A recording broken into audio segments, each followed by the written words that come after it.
I've met a lot of internal auditors, and most of them would claim to be introverts, okay? And it's difficult for them to talk to these people. Aside from socialization, what practical tips would you give to new internal auditors or our student internal auditors who are listening right now for them to really communicate more easily? Yeah.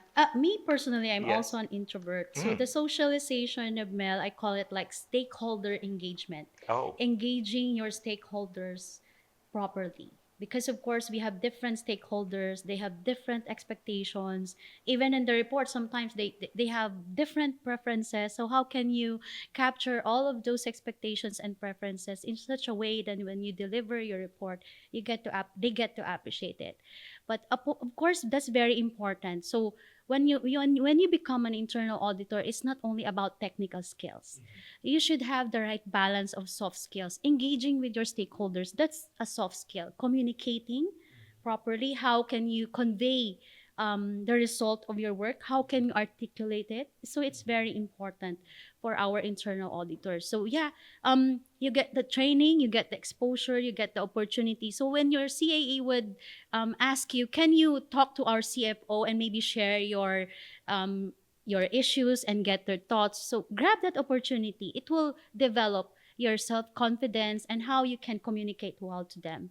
And then maybe another tip could be business acumen, especially if you're new in the organization. So how can you deliver value if you don't even know what the business is?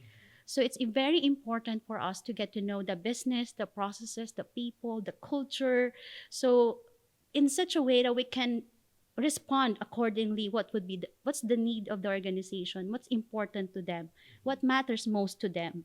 So, and gone are the days that we do the audit of rotational audit, checklist audit. So it's more, we need to know what are the strategic objectives, what are the strategic goals, so we can be more responsive to the needs of the organization. So of course the soft skill, the business acumen, so that's very important, right? Balance of technical skills and soft skills. And as you go through and mature to the career, mind you, you will need more skills, soft skills. That's soft skills, right? Of course, you can get develop and beef up your team with those right technical skills. But if you would like to become a CAE, you really need a very strong soft skills, right? Engaging your stakeholders, how when you're being challenged, how will you respond professionally?